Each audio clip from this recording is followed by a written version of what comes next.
go and subscribe to Let's Talk Podcast.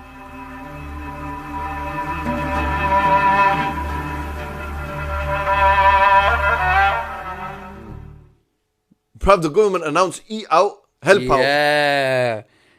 Now everyone's talking Game about nahi this si na eat- puri hoyi, game puri Eat karni out, si. help out, and all of a sudden cases have Yeah. shot again. I know of Akbar's and others here in Bradford, in TNA, they had to close. There have been known cases in there. Eat out to help out. This was a government scheme to boost the economy. Which at the same time... So this is where my question to Boris will be this. If he was in front of me, Mr. Bojo and that, I said, Boris Johnson, Mr. Prime Minister, I've got this question for you. You know we're living in the pandemic. We're living in a time in an era of the coronavirus. It is deadly. You know, we were on the brink of the economy collapsing. We've been on the brink of the Great Depression in the 30s in America.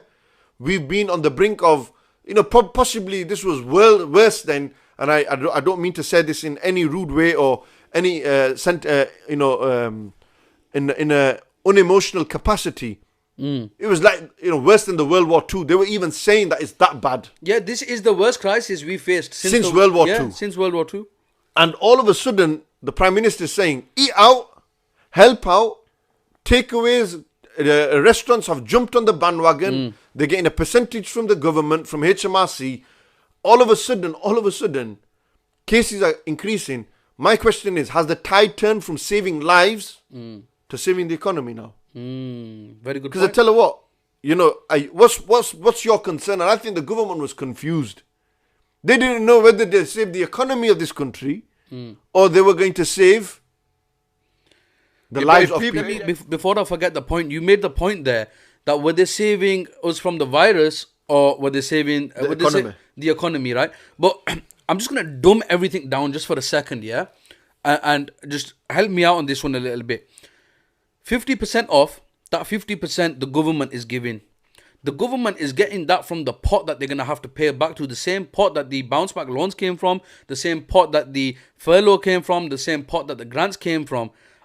Were they even really saving the economy? Because it's all coming out that pot that they're going to have to pay back. This is what I'm saying. It was useless. They weren't really helping the economy. That's my take on it. That's my conclusion on it. Because if you know that, then why are you falling into the trap? That's my take. No, I'm falling into the trap because it's 50% off. Exactly. I'm not going. You drove up Leeds Road. I covered a video on this. Bro. There were queues that, you know, you'd think, why? And then where was the social distancing gone? Yeah. I covered a video example, on this. Mother Hubbard's opened up on Legram's Lane. Yeah. Man, that picture went viral in Bradford. But that was 69p for fish and chips or something. Right. But during what?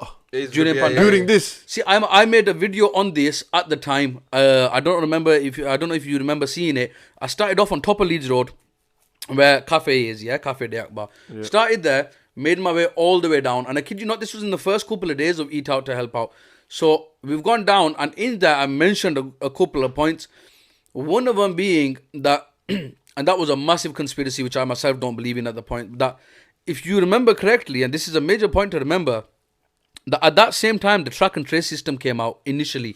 The initial kind of start-up of it, yeah? So what you had to do on entering a building was scan the barcode that was on the side of the wall and let the government know, and I say the government, even though you're letting the app know, but it's the government who's controlling it, where you are, who else is there at that exact same time, and the moment somebody gets infected, that's it. The whole system's coming crashing down for that one place. Yeah, but you know, this track and trace, right? You know, the government, I think there were 10 million people who downloaded this app and whatnot. Yesterday, and people saying, oh, they trace. I tell you what, these iPhones here, bro, this is tracing everything anyway. You think the IP addresses, they can't trace you, where you are, what you're doing?